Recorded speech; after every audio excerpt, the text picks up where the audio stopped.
The email notification pinged at 11:47 p.m., just as I was closing my laptop and pretending I might actually get some sleep tonight. I almost ignored it.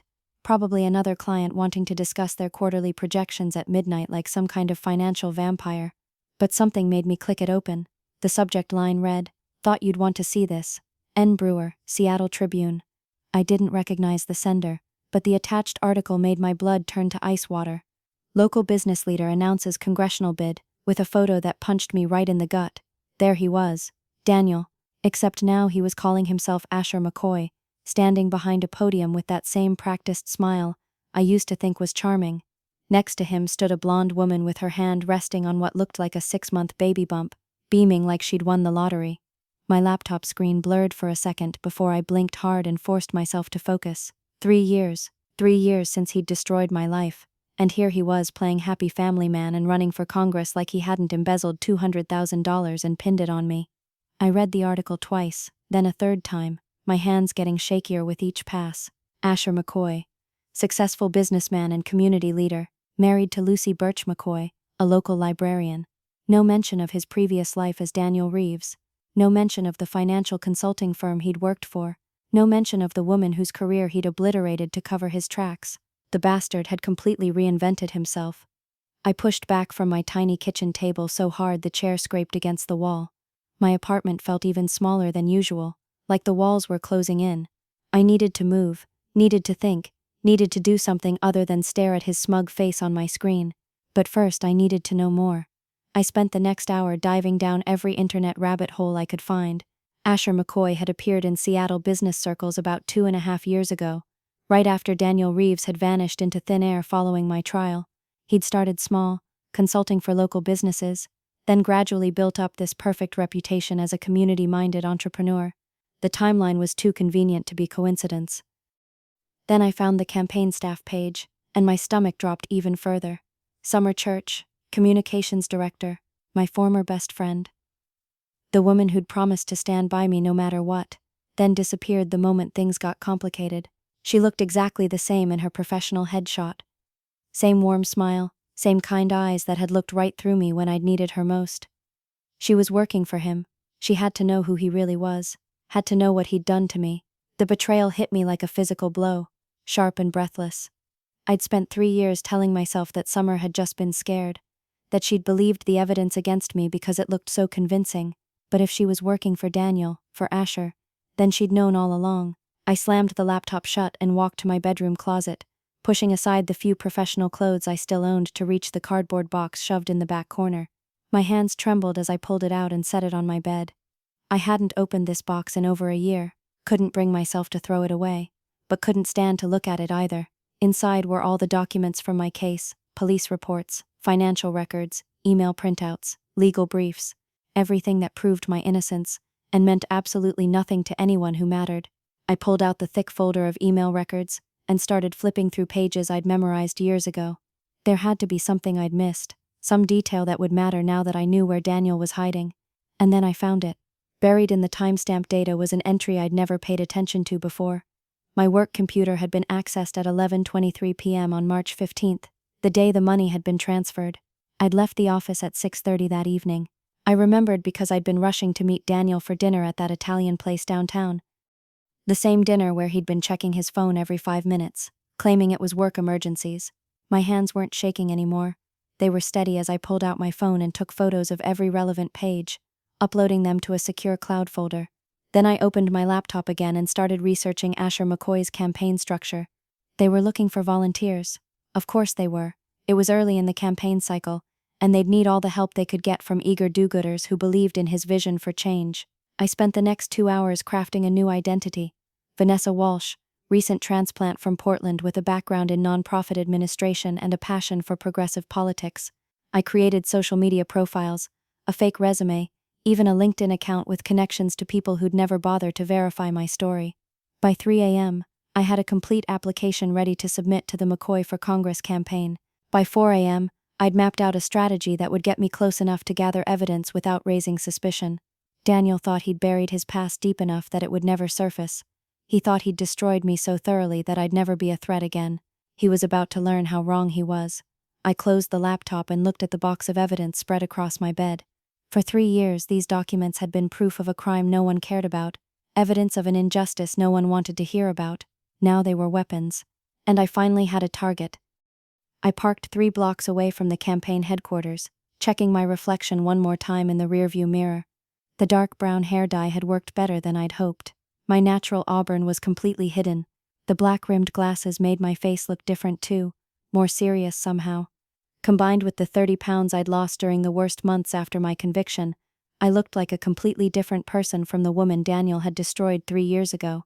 At least I hoped I did. The McCoy for Congress office occupied the ground floor of a converted warehouse in Pioneer Square, all exposed brick and industrial lighting designed to look grassroots and authentic. A banner hung across the front windows, "Building a Better Tomorrow." I wanted to throw up. I pushed through the glass doors with my shoulders back, and my fake smile firmly in place. The main room buzzed with activity, volunteers stuffing envelopes, staffers hunched over laptops, phones ringing constantly. It looked exactly like every other political campaign I'd ever seen, except this one was run by a man who'd stolen my life. "Can I help you?" A young guy with an overeager expression bounded over to me. His name tag read Josh, Volunteer Coordinator. "I'm Vanessa Walsh. I submitted a volunteer application online last night." Josh's face lit up like I'd just offered him free pizza. "Oh wow, yes, we got your application this morning. Your nonprofit experience is exactly what we need. Let me grab Summer. She's our communications director." My stomach clenched, but I kept smiling. That would be great. Josh disappeared into the crowd, and I used the moment to scan the room. No sign of Asher yet, but I spotted several people who looked important enough to be senior staff. A tall man with wire-rimmed glasses stood near the back wall, studying a bulletin board covered with newspaper clippings. Something about his posture suggested he was observing rather than participating. "Vanessa." I turned, and there she was. Summer looked exactly the same warm brown skin, same kind eyes, same smile that used to make me feel like everything would be okay. For a split second, I forgot why I was here. For a split second, I was just happy to see my best friend. Then reality crashed back, and I watched her face cycle through shock, panic, and something that might have been relief. "Summer Church." She extended her hand like we were strangers, but her voice shook slightly. "Welcome to the team." I shook her hand, noting how cold her fingers were. "Thank you so much for this opportunity. I'm really passionate about Mr. McCoy's vision for change." The words tasted like poison, but Summer's eyes widened with what looked like genuine pain. "Good. She should feel bad. Why don't I show you around?" Summer's voice was too bright, too cheerful. "We can talk about where you might fit best." She led me through the office, pointing out different departments, and introducing me to volunteers whose names I immediately forgot. I was too busy watching Summer's body language, the way she kept glancing toward a closed door marked "Private," the way her hands trembled when she thought I wasn't looking. "And this is our research area," she said, gesturing to a corner where the tall man with glasses was now sitting at a laptop. "Nicholas, I'd like you to meet Vanessa Walsh, our newest volunteer." Nicholas Brewer looked up, and I found myself staring into intelligent hazel eyes that seemed to see too much. He stood and extended his hand with a slight smile. "Nicholas Brewer, Seattle Tribune. I'm covering the campaign." His handshake was firm, confident. "What brings you to politics, Vanessa?" There was something in his tone that made me think this wasn't just polite conversation. "I believe in accountability," I said. Which was true enough. I think it's time we had leaders who actually represent our values. Accountability. Nicholas repeated the word like he was testing how it sounded. "That's interesting. What's your background?" "Nonprofit administration, mostly financial oversight." "Also true, in a way. I've seen what happens when people in power think they can get away with anything." Summer made a small noise that might have been a cough. Nicholas glanced at her, then back at me, and I could practically see the wheels turning in his head. "Well, we can always use people with financial experience," he said. "Campaigns generate a lot of paperwork that needs careful attention. I'd love to help with that," I said, probably too eagerly. "Actually," Summer interrupted, "maybe we should start Vanessa with something simpler. Phone banking. Or, the financial stuff is fine," a new voice said from behind us. I turned, and my heart stopped. Daniel stood in the doorway of the private office, looking exactly like the man I'd once thought I loved. Same blue-gray eyes, same confident smile, same way of commanding attention just by existing. He wore a perfectly tailored navy suit that probably cost more than my rent. and his dark hair was styled with the kind of precision that screamed expensive barber. But there was something different about his expression as he looked at me, something cold and calculating that I didn't remember from before. Asher McCoy. He stepped forward and extended his hand. You must be our new volunteer. I forced myself to take his hand, to look directly into his eyes, to smile like meeting him was the highlight of my day. Vanessa Walsh. I'm so honored to be here. His handshake lasted a beat too long. His eyes searched my face with an intensity that made my skin crawl. When he finally released my hand, his smile had shifted into something that looked almost amused. Vanessa Walsh, he repeated, like he was memorizing the name. And you're interested in financial oversight. Among other things. I kept my voice steady, professional. I believe transparency is crucial in politics. Transparency. He glanced at Summer, who had gone pale. How refreshing. We could use more people who value honesty.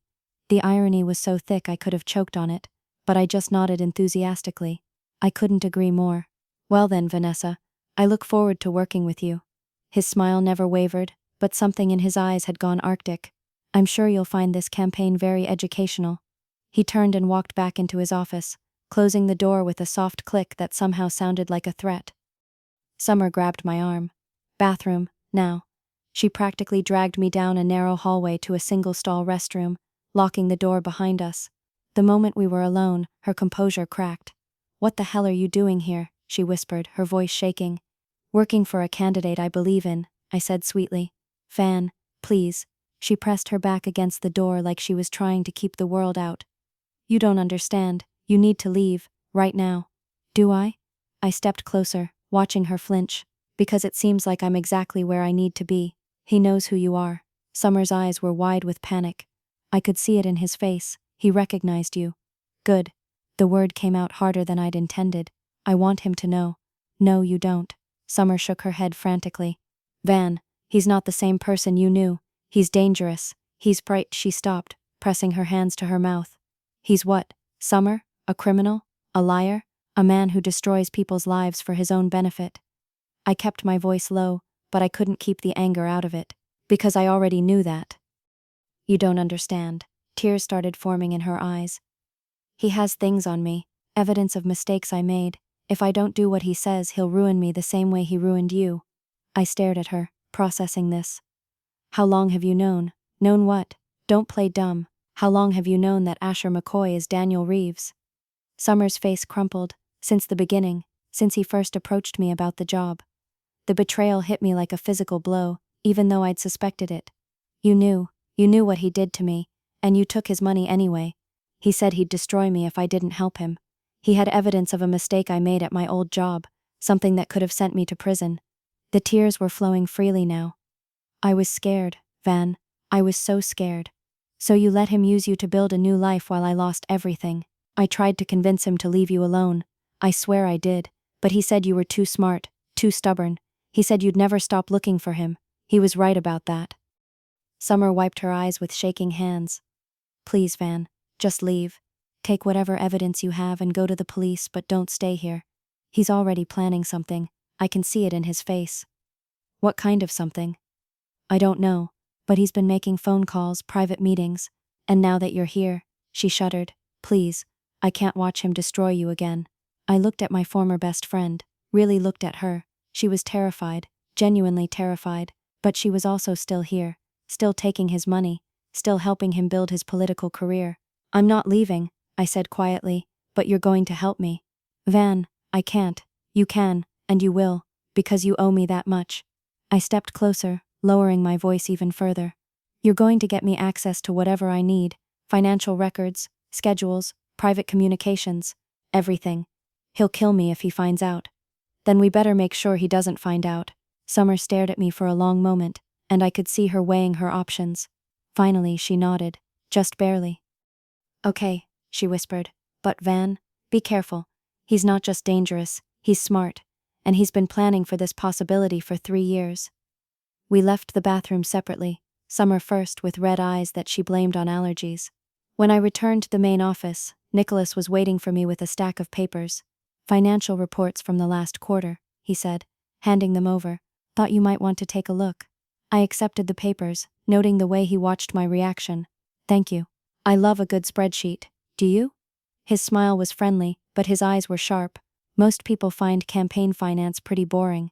Most people don't understand how much you can learn from following the money. Exactly.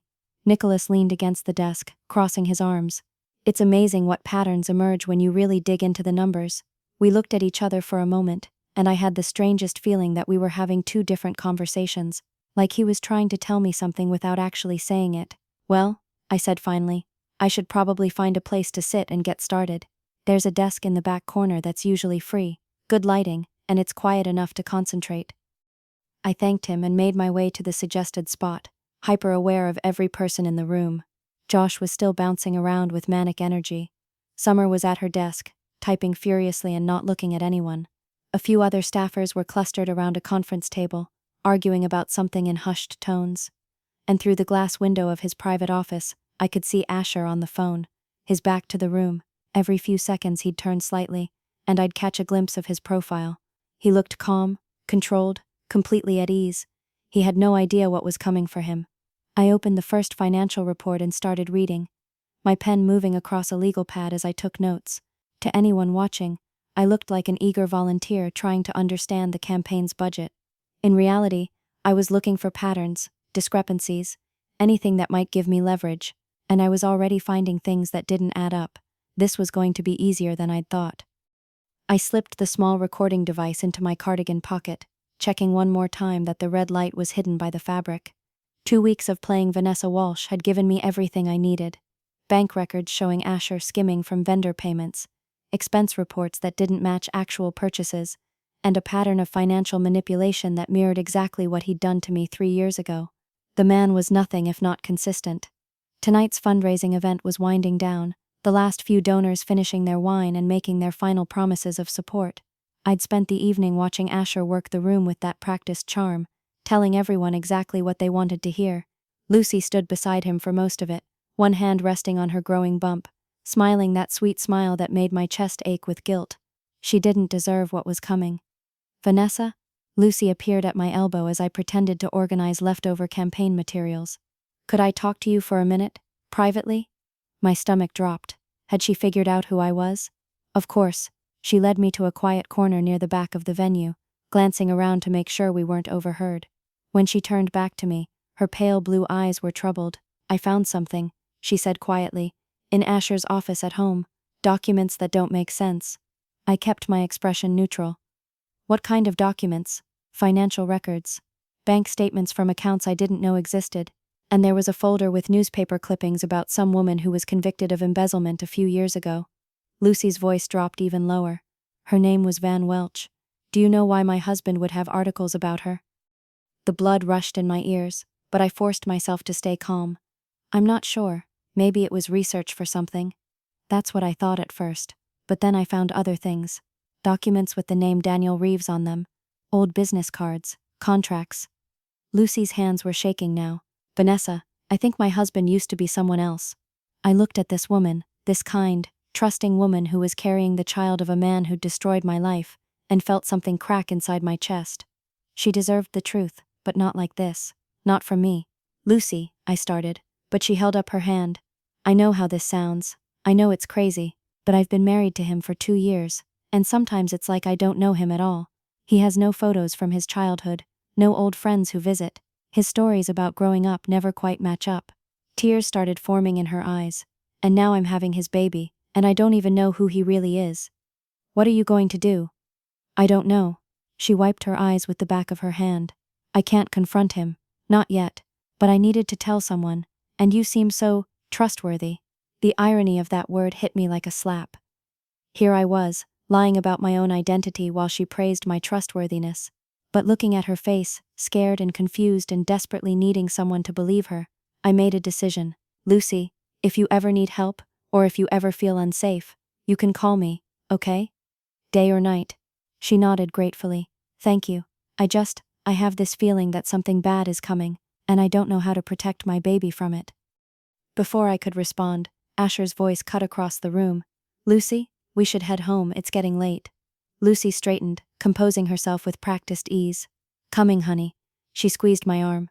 Thank you for listening.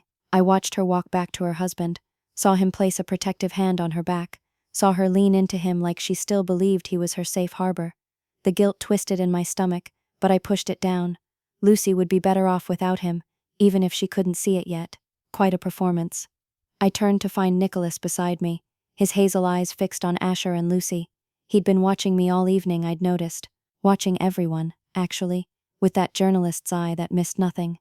What do you mean? The devoted husband act. Very convincing. Nicholas adjusted his glasses. A gesture I'd learned meant he was thinking hard about something, though I have to wonder what he's really thinking behind all that charm. You don't like him. I don't trust him. Nicholas looked at me directly. Do you? The question hung between us, loaded with meaning I wasn't sure I understood. Over the past 2 weeks, Nicholas and I had developed an easy working relationship that felt like it could become something more if I let it. He was smart, funny, and genuinely committed to uncovering the truth. Under different circumstances, I might have let myself fall for him. But these weren't different circumstances, and I couldn't afford to let anyone get too close. I think politicians are politicians, I said carefully. They tell people what they want to hear. Very diplomatic. Nicholas smiled, but it didn't reach his eyes. Though I get the feeling you have stronger opinions than you let on. About what? About justice. About what happens when people in power abuse that power. He paused. About what it takes to hold them accountable. There was something in his tone that made me look at him more carefully. You sound like you're speaking from experience. Aren't we all? Nicholas glanced around the room, then back at me. I've been covering politics for 8 years, Vanessa. I've seen what happens when good people stay silent, and bad people get away with things they shouldn't. And what do you think should happen to those bad people? I think they should face consequences, real ones. His voice was quiet but firm. I think their victims deserve justice, even if it takes years to get it. We looked at each other for a long moment, and I had that same feeling I'd had the first day we met, like we were having 2 conversations at once, like he was trying to tell me something without saying it directly. Vanessa, Asher's voice made me jump. He'd appeared beside us with that silent way he had of moving, like a predator stalking prey. Could I speak with you for a moment, about the financial reports you've been reviewing? My mouth went dry, but I nodded. Of course. Nicholas frowned. I can wait if you. That won't be necessary, Asher said smoothly. This shouldn't take long. He led me toward his private office, and I felt Nicholas's eyes following us. The recording device in my pocket suddenly felt like it weighed 1,000 pounds. Asher closed the office door behind us, and gestured for me to sit in the chair across from his desk. Instead of sitting behind the desk, he leaned against it, crossing his arms and studying me with those cold blue-gray eyes. You've been very thorough in your review of our finances, he said conversationally. Very detailed. I believe in being comprehensive. I'm sure you do. His smile was sharp. Tell me, Vanessa, what exactly are you looking for? I'm not looking for anything specific, just trying to understand how the campaign operates. Really? Asher tilted his head. Because from where I'm sitting, it looks like you're conducting some kind of investigation. My heart was pounding, but I kept my voice steady. I'm just doing the job you asked me to do. The job I asked you to do. He repeated the words slowly, like he was tasting them.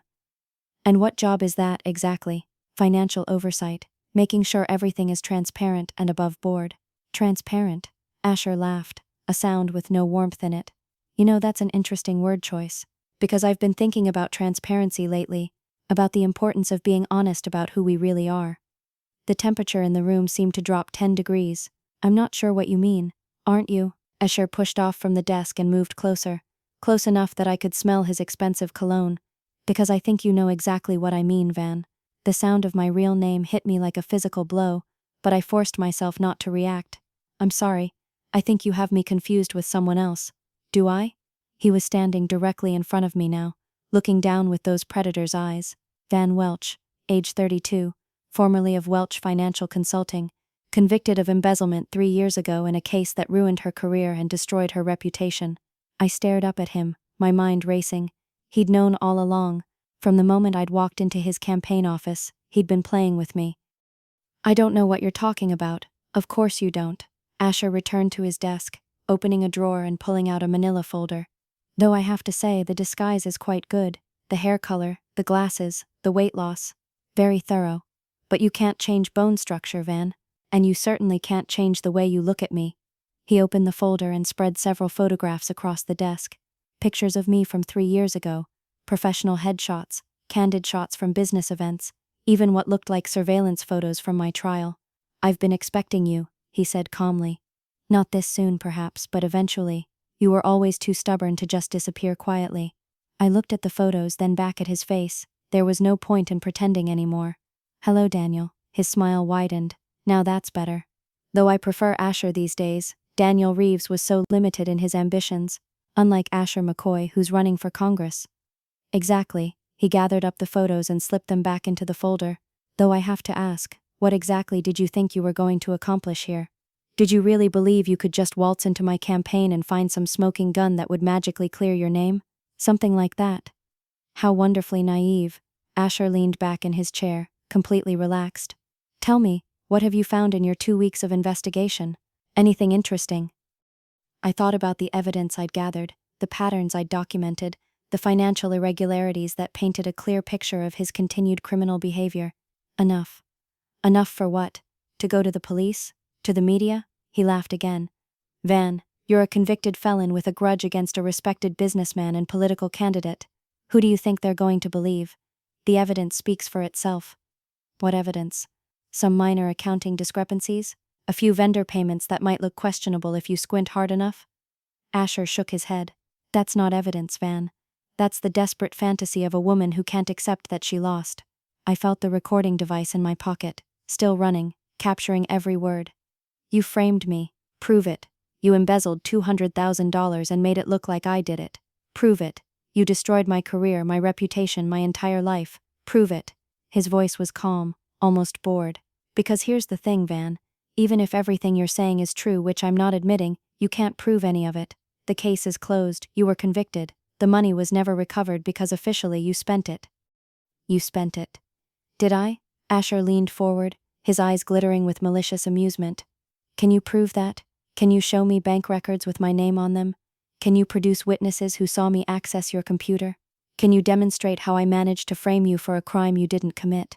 I stared at him, hating the confidence in his voice, hating that he was right about how hard it would be to prove. But he was also doing exactly what I'd hoped he would do. Talking, admitting things, giving me what I needed.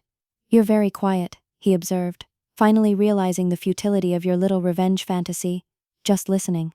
Good, because I want you to understand something very clearly." Asher's voice dropped, taking on a dangerous edge. "I've built a good life here.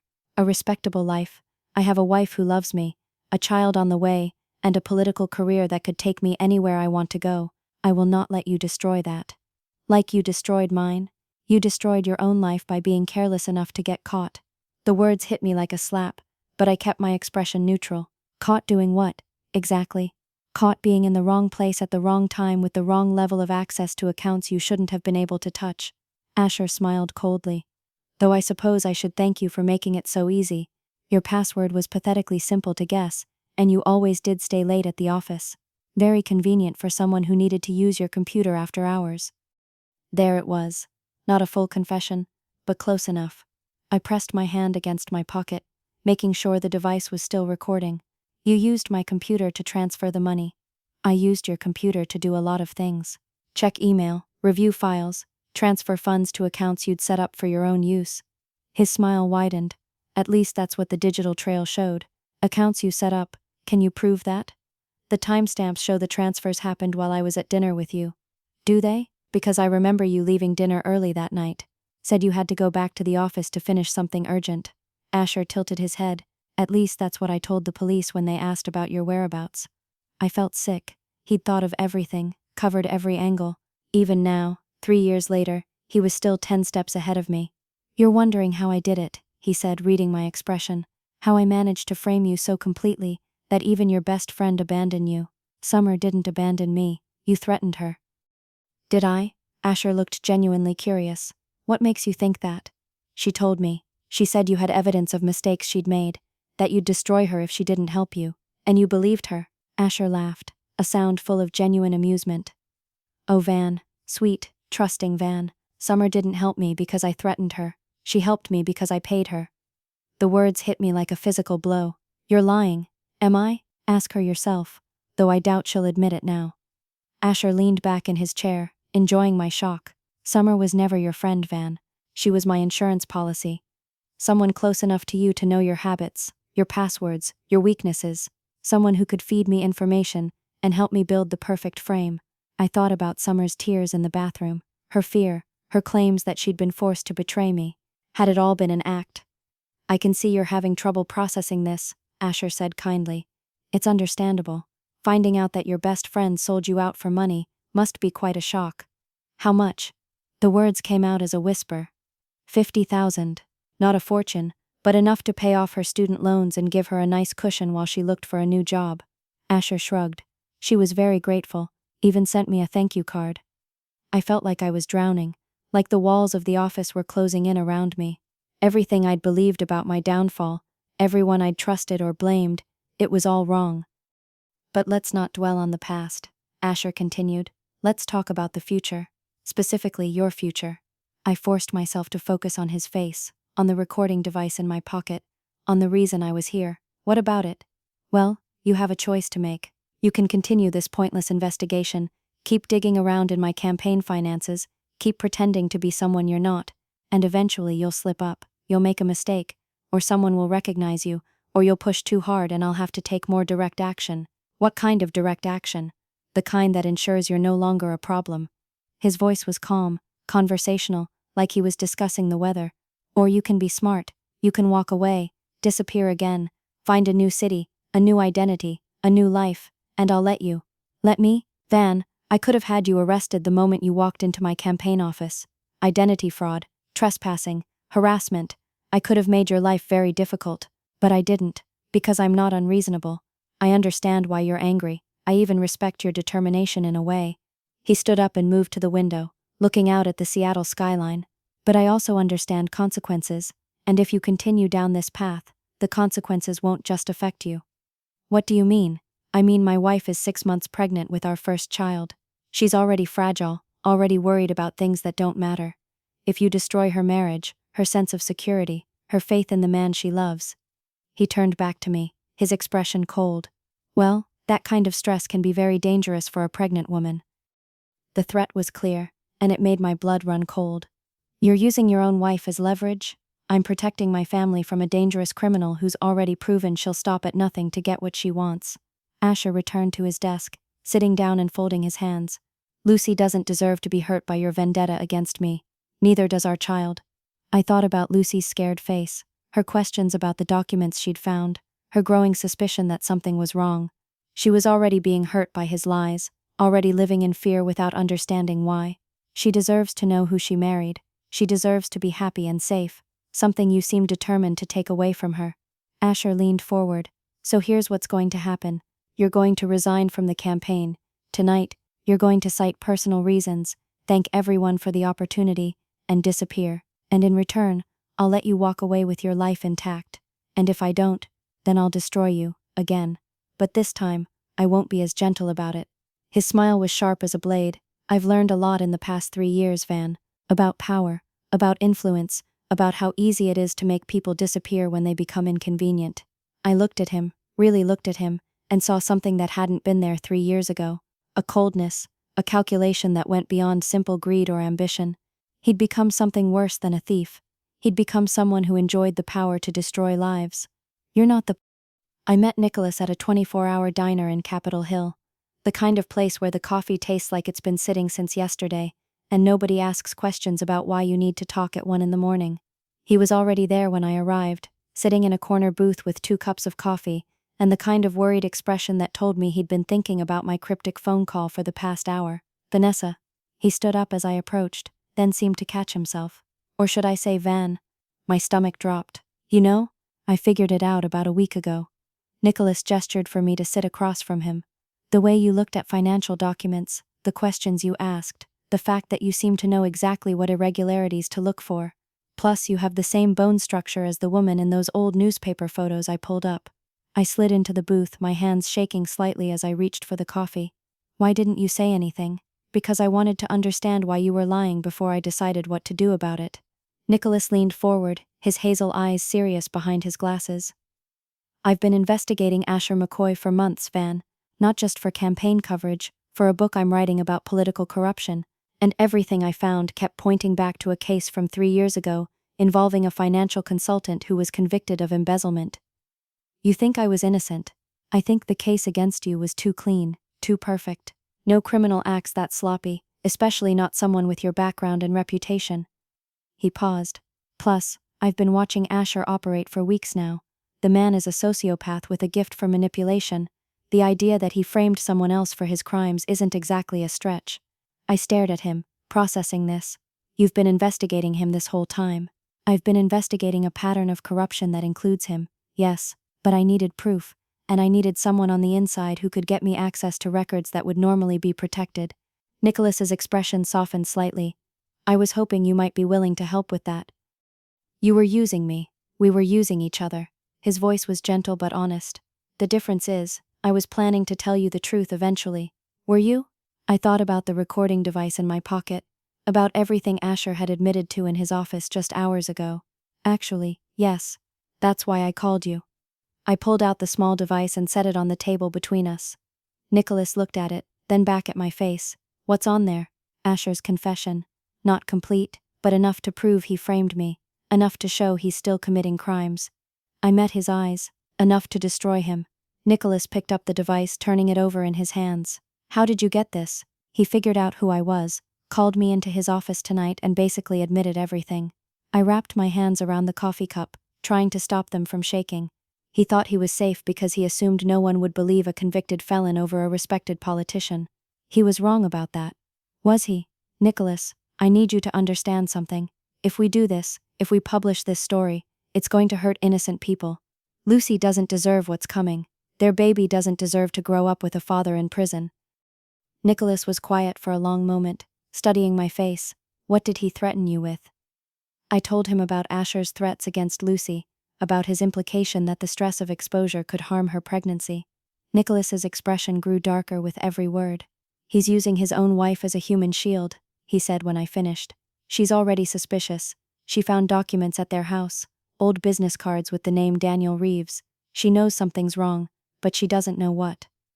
I leaned forward. Nicholas, if we're going to do this, we have to warn her first, give her a chance to protect herself and the baby. Agreed. Nicholas pocketed the recording device. But Van, you need to understand that once this story breaks, there's no going back. Asher will be arrested, probably within hours. His entire life will collapse. Good, and yours will change too. You'll be vindicated, but you'll also be in the spotlight. People will want to know where you've been, what you've been doing, how you survived 3 years as a convicted felon. Nicholas reached across the table and covered my hand with his. Are you ready for that? I looked down at our joined hands, surprised by how right it felt. I've been ready for 3 years.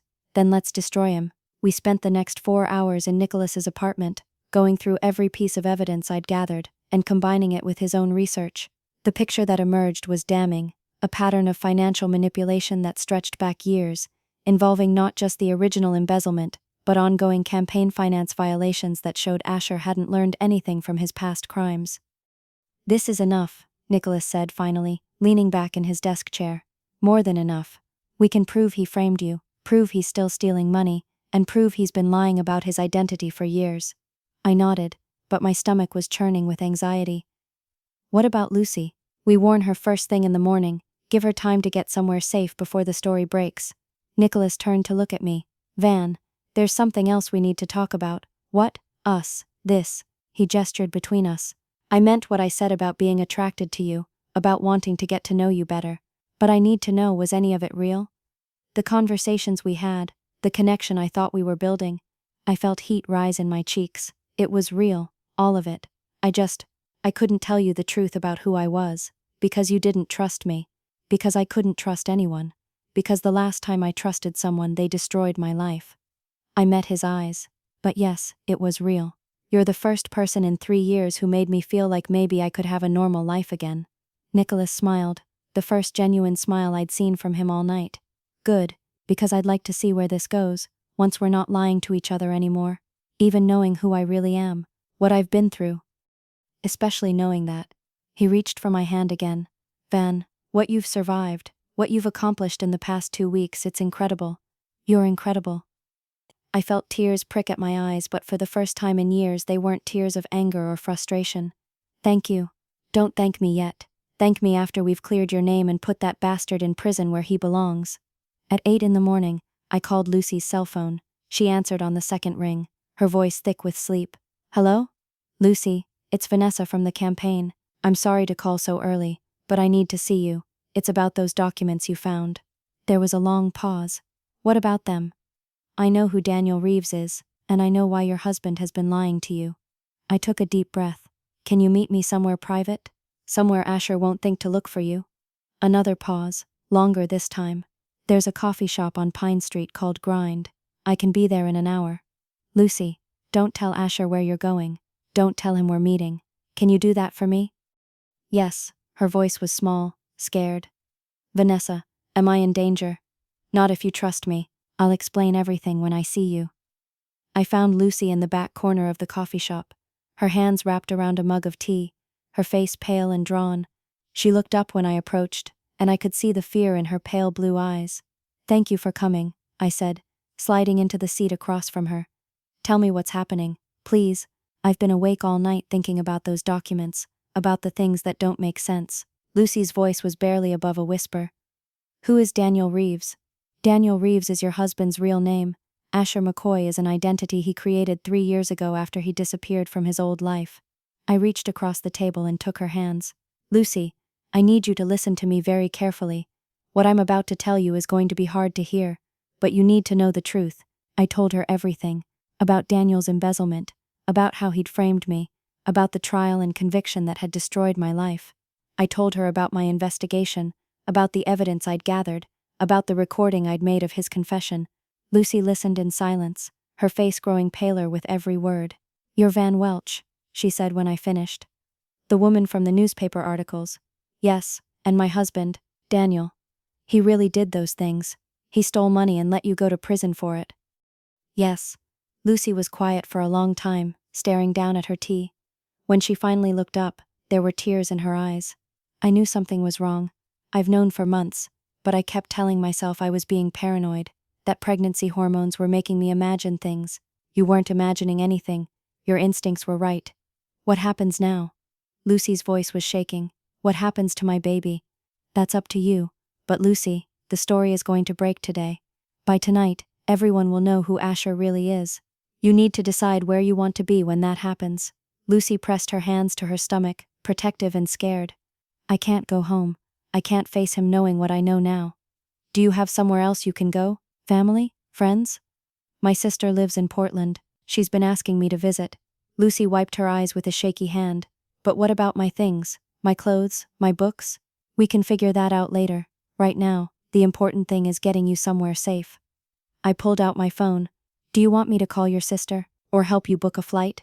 "I can do it." Lucy's voice was getting stronger, more determined. "But Van, thank you for telling me the truth, for giving me a choice about how to handle this.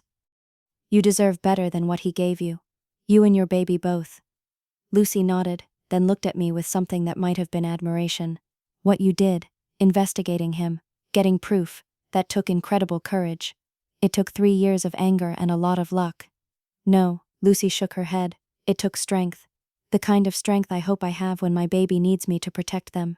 I watched Lucy leave the coffee shop, her phone already pressed to her ear as she called her sister. She looked fragile and scared, but there was something determined in the set of her shoulders that told me she was going to be okay. By noon, Nicholas had finished writing the story. By 2 o'clock it had been fact-checked and approved by his editor. By 4 o'clock it was live on the Seattle Tribune website with the headline, "Congressional Candidate's Secret Past: How Asher McCoy Framed an Innocent Woman for His Crimes." I was in Nicholas's apartment when the story went live, watching the website refresh as the view count climbed. Within an hour it had been picked up by 3 other news outlets. Within 2 hours it was trending on social media. My phone started ringing at 5 o'clock. Reporters, lawyers, people I hadn't spoken to in years. I let them all go to voicemail. At 6 o'clock, Nicholas's phone rang. It was his editor. "They arrested him," Nicholas said when he hung up.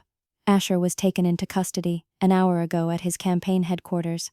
They're charging him with identity fraud, campaign finance violations, and they're reopening the embezzlement case." I sat down heavily on Nicholas's couch, suddenly feeling like all the energy had drained out of my body. "It's over. It's over." Nicholas sat beside me, pulling me against his side. You did it, Van. You got him. I leaned into his warmth, finally allowing myself to believe it was real. What happens now? Now you get your life back, your reputation, your career, your future. Nicholas pressed a kiss to the top of my head. And if you want, you get to figure out what that future looks like with someone who knows exactly who you are and thinks you're amazing. I tilted my head to look at him. Even after I lied to you for 2 weeks? Especially after that. Van, what you accomplished, most people would have given up years ago. But you didn't. You fought back, and you won. Nicholas smiled. I'd be honored to be part of whatever comes next. For the first time in 3 years, I felt something I'd almost forgotten how to feel. Hope. I'd like that, I said quietly. I'd like that very much. Outside, Seattle was going about its evening routine, unaware that my world had just shifted back into place. Tomorrow there would be more interviews, more questions, more work to rebuild what had been destroyed. But tonight, I was exactly where I needed to be. The recording device sat on Nicholas's coffee table, silent now, but having done its job. Justice, it turned out, sometimes came in small packages.